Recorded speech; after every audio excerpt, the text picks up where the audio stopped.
tal? Buenos días, buenas tardes, buenas noches, o en el momento en el que estén sintonizando esta nueva emisión de Con el Hilo de Ariadna, este programa que vuelve nuevamente a tener su espacio los jueves y que dedicamos a, como decimos siempre, o como me gusta pensar a mí, a deslindar, ¿no? A tratar de no perdernos en ese enorme laberinto que es la mitología. Y bueno, este año, como habrán visto, hemos decidido hacer digamos, o tratar de mantener cierto orden o cierta temática compartida con Sebastián. Hace 15 días él les presentaba el primer programa de este año dedicado a la figura de los héroes. Es decir, vamos a ir recorriendo distintas instancias, las figuras heroicas, no solo de la mitología grecorromana o la mitología más bien clásica, sino también de otras mitologías. Y para no perder el hilo, justamente, para no perdernos en el hilo de esta exposición, hoy voy a compartir con ustedes algunas apreciaciones, algunas observaciones, algunas lecturas posibles o algunas interpretaciones en torno de un mito que creo yo, me permito decirlo, es uno de los más reconocidos, o sea, a nivel heroico, ¿no? Yo creo que en la mitología griega hay por lo menos, o sea, héroes míticos, héroes míticos. Es muy importante la distinción que hacemos en nuestro libro, cuando los dioses habitaban la tierra, entre héroes épicos, míticos y trágicos, ¿no? Ya hemos hablado de los héroes trágicos, Edipo, ¿no? Las heroínas trágicas, Antígona. Pero en el caso de hoy vamos a hablar de un héroe más bien, pienso yo, puramente mítico.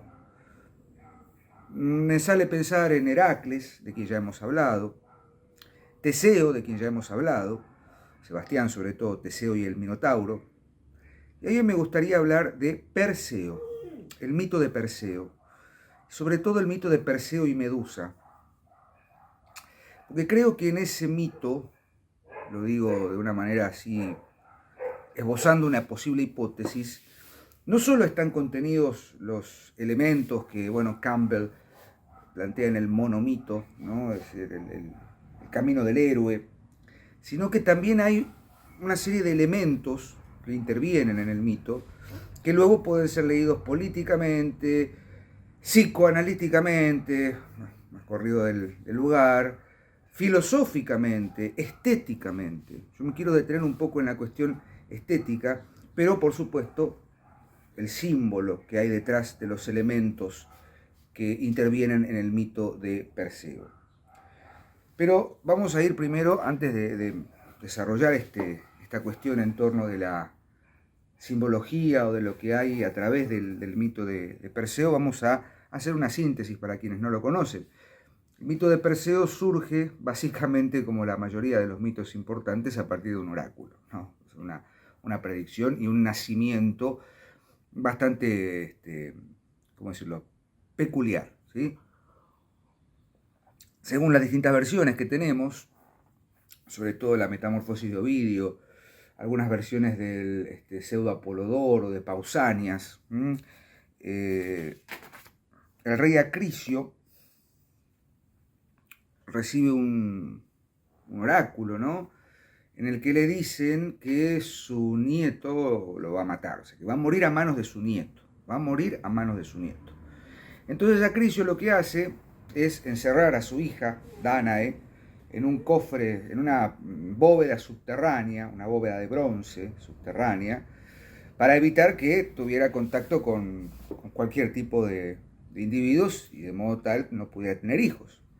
Sin embargo, Zeus, como es habitual, se enamora, Eros insufla el espíritu de Zeus y se enamora terriblemente de Dánae. Como no puede ingresar a la cámara subterránea, esa especie de bóveda, de celda subterránea, se transforma en lluvia e ingresa, estas cosas de la mitología, ¿no?, un poco exageradas y tal, se transforma en lluvia e insemina a Dánae, la deja encinta, digamos, y Dánae tiene a su hijo, al hijo de Zeus, que por cierto se convierte en una especie de semidios, que es Perseo. Cuando Acrisiio se entera de ello, el rey Acrisiio se entera de ello, decide encerrar a su hija en un cofre de madera, en una especie de ataúd de madera con su hijo, y lo arroja al mar. Poseidón, dándose cuenta de que ahí está su sobrino, digamos, es el hijo de Zeus, calma los mares y hace que el cofre de madera llegue tranquilamente a las costas de Céfiros, donde Perseo y Dánae son acogidos por el rey Polidectes, ¿sí? Ahora bien, el rey Polidectes tampoco es un rey muy agradable, que digamos. Cuando avanzan los años, Perseo se convierte ya en un joven fornido, ¿no? Un muchacho ya atlético, casi un guerrero. La madre lo cría y tal. Polidectes siente cierta atracción por la madre de Perseo, por Dánae. Y se quiere sacar de encima a su hijo, se quiere sacar de encima al posible obstáculo en una posible relación con Dánae. Entonces lo que hace Polidectes es una estratagema. O sea, le pide a Perseo que, como, digamos, depende de la versión del mito que leamos, pero básicamente lo que le está pidiendo es que le traiga la cabeza de la gorgona Medusa. Y ahí tenemos un pequeño apartado, una adenda que tenemos que hacer necesariamente. Lo que le pide Polidectes a Perseo es una hazaña, como los trabajos de Hércules o de Heracles, ¿no? Es decir, ahí es donde comienza el camino del héroe. Le pide hacer algo extraordinario. ¿Por qué? Porque ahí vamos a hacer el paréntesis. ¿Qué es Medusa? Acá está bien en la segunda parte del mito. Ya sabemos quién es Perseo. Perseo es el hijo de Zeus, que no genera un problema. Le genera un problema primero a su abuelo, a Acrisio. Y segundo, le genera un problema a Polidectes. El problema de Acrisio es un problema oracular. El problema de Polidectes es más bien un problema de cierto temor a que no sea conducente la voluntad de Perseo con el cortejo hacia Dánae por parte de Polidectes. Lo manda a buscar a Medusa. ¿Y qué es Medusa? Como decíamos, Medusa es una parte fundamental en este mito y en el devenir del camino del héroe de Perseo. Medusa, básicamente, según las fuentes que tenemos, es una de las tres gorgonas, ¿sí? Medusa, Esteno y Euríale, que son las tres musas, miren cómo las tres gorgonas, que son una suerte de seres monstruosos, ¿sí? De monstruos tónicos, monstruos de la tierra, monstruos arraigados en la tierra. Pero ahí viene algo interesante. Según los mitos, o según las fuentes, sobre todo en Ovidio, Robert Graves también tiene alguna versión particular. Medusa, particularmente, no era fea, o sea, no era un monstruo. Era más bien una gorgona bella, hermosa, con unos cabellos sedosos, oscuros. Y comete un pecado, cae bajo la mirada de Poseidón. Poseidón se enamora terriblemente de ella, pero no la puede poseer, entonces fuerza una relación con ella. Básicamente hay un acto de violación, si tuviésemos que tomarlo en términos contemporáneos, ¿no? Poseidón, perdonen por la cacofonía, posee a Medusa de manera ilegítima. Y Atenea castiga esa acción, y ahí hacemos una lectura un tanto compleja, porque podríamos pensar, y si quieren, mucha sociología contemporánea podría hacer un análisis muy interesante sobre la figura de... Creo que me explico. Pero lo que sucede con Atenea es que castiga a Medusa. La castiga por el acto pecaminoso. Perdón, el concepto de pecado en la mitología griega no existe. Existe en todo caso la desmesura, existen los errores, ¿cómo es? La jamartía, el pecado, pero para que me entiendan, ¿no? Esa acción ilegítima de seducir a un dios es castigado por Atenea y convierte a Medusa efectivamente en un ser monstruoso, deja de ser la más bella de las gorgonas, convierte en un ser monstruoso, difícil de ver a la cara, con cabellos que se tornan serpientes y con un castigo fundamental. Todo aquel que mire a los ojos a Medusa quedará petrificado, se convertirá en piedra. Primer elemento que podríamos leer simbólicamente. ¿Se convertirá en piedra por el terror que le genera ese monstruo que es Medusa?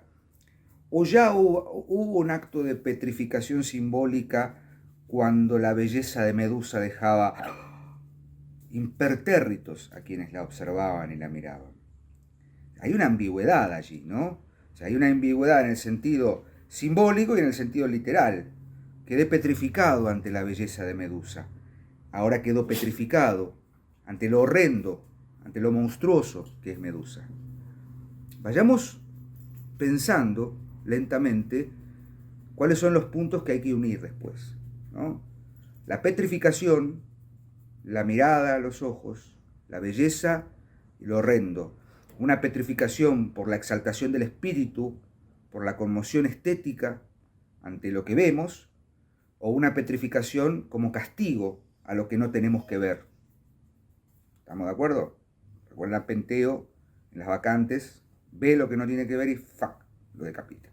Decapitación también, vamos a hablar de eso. Esa es Medusa. O sea, Medusa es una gorgona castigada por Atenea que está condenada a una vida horrible, horrible porque es un monstruo, cabellos de serpientes. Caravaggio tiene una hermosa, una bellísima, perdón por la adjetivo, a mí me gusta mucho, pero una excelente representación del horror de la cabeza de Medusa. Está en la Galería de los Uffizi, en Florencia, o Uffizi, no recuerdo cómo se pronuncia, que es la cabeza de la gorgona, Medusa. Bueno, cuestión que vuelvo al mito de Perseo. Perseo tiene que ir, por pedido de Polidectes, a traerle la cabeza de Medusa. Pero claro, a ver, ¿cómo hacemos? Es un poco lo que pasaba con el Minotauro, ¿no? Se tiene que cumplir una hazaña terrible, tiene que introducirse en un lugar desconocido, tiene que hacer un descenso a un lugar desconocido, enfrentar a algo monstruoso y volver victorioso. Camino del héroe, ¿no? Un camino de descenso y ascenso. Para poder enfrentarse a la Medusa, Perseo necesita de prodigios, otro elemento que aparece centralmente en la mitología. El hilo de Ariadna es un prodigio. ¿Qué es un prodigio? Es un objeto que tiene un valor práctico y simbólico. ¿Qué quiere decir esto? El hilo, o sea, un ovillo de hilo, tiene un valor práctico, es decir, para tejer. Penélope teje el telar y lo desteje de noche con el hilo. En la mitología nórdica, siempre lo digo, las nornas tejen y destejen los hilos del destino. O sea que el hilo es práctico por un lado, pero a la vez es simbólico por otro. Bueno, eso es un prodigio. En el caso de Perseo, Perseo tiene que enfrentarse a Medusa. De alguna manera tiene que estar munido de ciertos elementos que le permitan subsistir al combate contra Medusa. Y estos elementos van a ser conseguidos a partir de otra estratagema. Para poder enfrentarse a Medusa, Perseo se dirige a ver a las tres grayas. Las grayas son también hermanas, parientes de la gorgona, que son unas brujas espantosas, que no tienen ojos, que tienen un solo ojo con el que ven y que se lo comparten, se lo van pasando de mano en mano. Bueno, Perseo llega al monte de las grayas y les pregunta, bueno, ¿cómo tengo que hacer para enfrentarme a Medusa? Y ellas no le quieren decir. Entonces Perseo, en un acto de, una estratagema, les arranca el ojo, les roba el ojo de la mano y ellas quedan ciegas, ¿no? Fíjense cómo la mirada y la no mirada, lo que quiero ver y lo que no puedo ver, lo que no conviene que vean, Medusa no conviene ser vista porque es demasiado bella o demasiado fea. Las grayas no quieren que Perseo vea lo que tiene que ver, que básicamente es que él tiene que ir a ver a las ninfas, y las ninfas le van a regalar, eso es lo que le terminan diciendo las grayas cuando él le devuelve el ojo, las ninfas le tienen que regalar los prodigios para poder enfrentarse a Medusa. ¿Qué son estos prodigios? Primeramente, las sandalias de Hermes, las sandalias aladas para poder dirigirse con mayor velocidad. Luego, el casco de Hermes, que le permitirá hacerse invisible. O sea que le entregan prodigios divinos. Luego, Atenea le regalará un escudo tan, pero tan pulido, tan bruñido, que es casi un espejo. Literalmente, el reflejo se puede ver en el espejo. Y una hoz de diamantes, dicen algunos, otros que es una espada de diamante, una hoz para cortarle la cabeza a Medusa. Fíjense ustedes, ¿no? Los elementos que le regalan. Regalan elementos para conducirse como un dios, para ser semejante a un dios, el casco. Y le regalan dos elementos del guerrero, la espada y el escudo. La espada es de un material lo suficientemente duro como para poder cortar la cabeza, un material noble, y el escudo tiene tanto brillo, está tan pulido que es casi un espejo. Pensemos luego, si quieren, en elementos de óptica y de física, ¿no? El espejo cóncavo y convexo. El espejo, en este caso cóncavo, sería lo que se ve como la cara interna, y convexo, tiene un efecto, el espejo convexo, ¿sí? El cóncavo agranda, creo. El convexo achica. Tomen una cuchara bien brillante y hagan el juego y va cambiando la forma. Bueno, cóncavo y convexo. ¿A qué viene todo esto? A que no es menor que sea un escudo ovalado, para disminuir la figura monstruosa. Porque la idea del espejo justamente es reflejar para enfrentar lo que no podemos ver. Ya vamos a llegar a eso. Perseo entonces se dirige hacia la Gorgona, hacia Medusa. Después depende la versión del mito.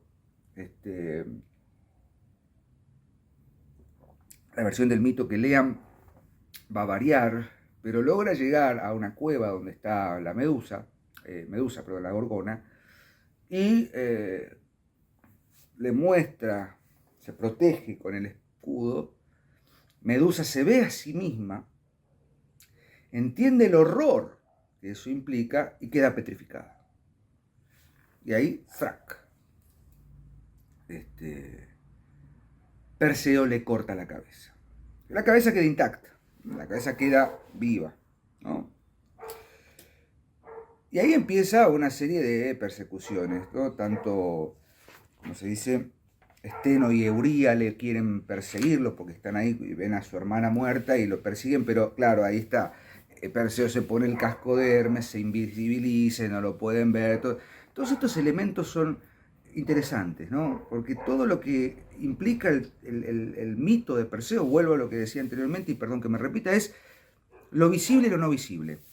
Lo que se nos es dado ver y lo que nos es vedado, que no podemos ni debemos ver. No podemos ver la belleza de Medusa, por lo tanto Atenea la convierte en un monstruo, y aún así tampoco la podemos ver porque ese monstruo nos petrifica. ¿Se entiende? ¿Sí? Hay ciertos misterios que los mortales no podemos ver, porque no estamos preparados y no tenemos la capacidad espiritual para concebir lo que es la divinidad, o lo que es el alcance de la divinidad. ¿Cómo hago para explicar esto? Y bueno, voy a crear un relato fabuloso, un relato mítico imposible, como es el de Perseo, lleno de prodigios que pueden ser leídos simbólicamente, para tratar de que entendamos eso. O sea, Perseo pone el escudo espejado, Medusa se transforma en piedra. Las hermanas, Steno y Euríale, lo quieren ver, pero no lo ven tampoco, porque él se invisibiliza, o sea, no lo pueden ver tampoco, porque de alguna manera él también tiene una condición divina. Es hijo de Zeus, es un semidios, como lo era Heracles. ¿Me explico? Digo, hay elementos allí que son interesantes. Digo, lo que queremos decir siempre con esto, los mitos griegos, no solo, cualquier tipo de mito, no son solo un conjunto de relatos fabulosos y qué sé yo, que tienen un sustrato que puede ser leído ya no alegóricamente, sino simbólicamente. En una primera historia, en una segunda historia, citando los conceptos de Ángel, que obviamente no quiero profundizarlos porque son simplemente a mera guisa de ilustración. Cuando Ángel menciona esto de la primera historia, la segunda historia, bueno, el mito como símbolo, como emanación de algo que vuelve hacia otro sentido, tiene que ver con esto. Y en el caso de Perseo es eso, es lo que se ve y lo que no se ve. La apreciación, que podríamos llamar de algún modo estética, es como Orfeo Orfeo no puede ver. Orfeo tiene que creer que Eurídice lo está siguiendo, pero no puede. Bueno, para no irme de tema, corta la cabeza, según el mito ¿cómo se dice?, de la sangre que emana de la cabeza, nacen Pegaso, el caballo Pegaso y el monstruo Crisaor. Les pido por favor, les ruego, les suplico, hay una película de los años 30, 40, sí, por ahí en la época dorada de Hollywood, y hay otra versión del 2010, que son dos porquerías atómicas. Furia de Titanes, The Clash of Titans, que es una porquería espantosa porque hace una mezcla del Cid, que le regalan a Pegaso, aparece de pronto una Atenea de medio robótica que persigue, no sé qué tomaron, qué bebieron o qué tipo de sustancia aspiraron los guionistas de esas películas para terminar haciendo semejante porquería. Hecho este pequeño comentario cinematográfico, Perseo continúa su derrotero para volver a traerle la cabeza de Medusa a Polidectes en Céfiros, y en el medio, bueno, hay una serie de aventuras, depende de la versión que vean, rescata a Andrómeda mostrándole la cabeza a un monstruo, qué sé yo qué, supuestamente depende de la versión que lean también, petrifica al gigante Atlas que está sosteniendo la tierra con su... A lo que quiero llegar es que Perseo tiene un prodigio. Venció prodigiosamente a Medusa, y ahora la cabeza de Medusa, esa cabeza terrorífica, es un prodigio que le permite tener ciertas aventuras. ¿Correcto? Bien. Finalmente, momento de vengarse, de traer la cabeza a Céfiros. Pero claro, Perseo no es ningún tonto, sabe que la intención de Polidectes era que él pereciera en esa batalla, era una tarea imposible. Entonces, cuando llega y se da cuenta de que Polidectes está a punto de casarse o de cortejar y de poseer a su madre, Perseo dice: madre, cierra los ojos y saca la cabeza. Me había olvidado de comentar esto. Le dan una especie de saco mágico para que la cabeza quede intacta, las ninfas, ¿no? Una especie de urna o de saco. Entonces él saca de ahí la cabeza, se la muestra a los participantes, la madre Danae cierra los ojos y todos se convierten en piedra. Y bueno, una cosa muy parecida a lo que sucede al final de Odisea, de Ilíada, ¿no? Cuando cierran la puerta y fabulosamente Odiseo y Telémaco masacran a todos los... Es la parte más interesante de la... Perdón, dije final de la Ilíada, no, final de la Odisea. Estaba pensando bien, que es uno de los finales fabulosos cuando ejecuta a todos los 12 pretendientes. A los pretendientes, 12 eran las hachas. Fíjense cómo, disculpen la dispersión, pero cómo vamos haciendo conexiones, ¿no?, entre un mito y otro. Hay toda una idea compartida. ¿Correcto? Bien. Luego el mito termina con como tiene que ser, ¿no? Hay, como se dice, Perseo logra rescatar a su madre, vuelven a ver a su abuelo y en unos juegos Perseo arroja un disco, su abuelo no sabe que va a morir y el disco le pega en la cabeza y muere, se cumple. Cuestión que ahí más o menos el mito empieza a diluirse en versiones variadas. Pero observemos algunos elementos, ¿no? Porque sí, bueno, está bien el mito de Perseo, Medusa, qué sé yo, qué sé cuánto, el uso simbólico de Medusa luego. Aquí hay dos elementos que funcionan perfectamente y que podríamos trasladar al terreno de lo estético, y que es la máscara, el espejo, el escudo, el terror y la belleza. Luego de que la cabeza de Medusa es utilizada para distintas proezas, Atenea la pone en su égida, en su escudo, y se convierte en el Gorgoneión, que es una especie de, ¿cómo decirlo?, de prodigio, también de prodigio, ¿sí? El Gorgoneión, que es como una especie de talismán que protege a quien lo porta, con la cabeza de Medusa, petrifica al enemigo. Ojo que petrificar no necesariamente quiere decir efectivamente convertirse en piedra. Petrificar es dejar paralizado. ¿Qué es el terror si no es la parálisis ante lo que vemos y no podemos concebir? Por eso Medusa es un monstruo. Lo hemos dicho sobre los monstruos míticos. ¿Se acuerdan? Hay un programa dedicado a esto. Mostrar el terror pánico cuando Dioniso se manifiesta, genera ese terror pánico, nos muestra lo que quizás no tenemos que ver, pero justamente para poder entender, enfrentar ese miedo, hay que verlo. El terror es aquello que no podemos ver y que no podemos concebir.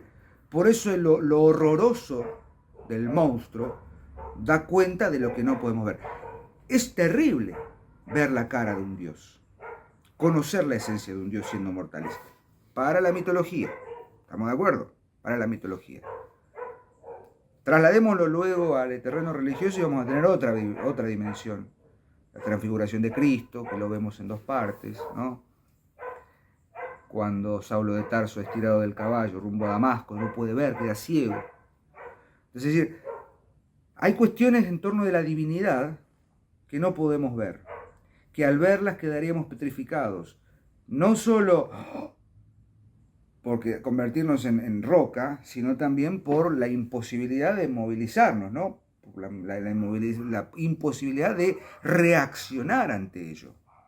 ¿Correcto? No puedo reaccionar. Medusa es eso. Medusa es la belleza que petrifica por su, digamos, sublimidad, pero también es el horror que petrifica por lo terrible. Son las dos caras de la misma moneda.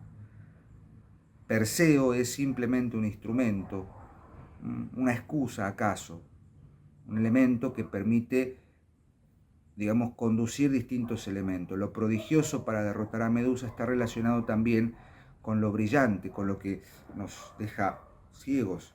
El escudo que le forja Atenea, bruñido casi como el oro. Las sandalias aladas de Hermes, el casco de invisibilidad. La espada o la hoz casi que cortan con acero, como si fuesen diamantes, ¿no? Es decir, todo eso es lo inalcanzable, lo imposible del prodigio. El prodigio es algo imposible.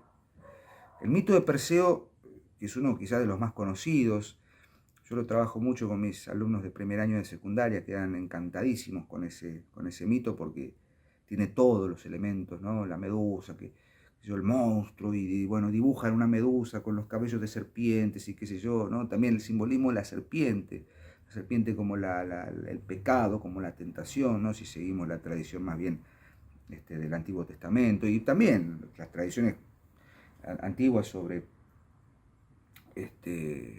la serpiente, ¿no? Pero bueno, para no ahondar demasiado y para no irme demasiado por las ramas, fíjense, volvemos al principio de siempre, ¿no? Como un mito, en este caso un mito heroico como es el de Perseo, no es solamente la historia de las proezas y de lo que logra un héroe, sino que también, y sobre todo, es la historia de un ser que a través de sus acciones nos permite entender o visualizar que hay algo más, que hay algo distinto, y que a veces no estamos en condiciones de ver y de entender eso que está de más, eso que es distinto en su totalidad. Por eso quedamos petrificados. Ángel tiene un concepto muy bello en su concepto del cine, el signo meducio. El signo meducio, en su sentido negativo, es el lastre que queda.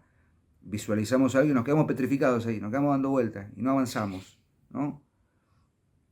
Lean el concepto del cine y lo van a ver claramente. Usa el signo meducio.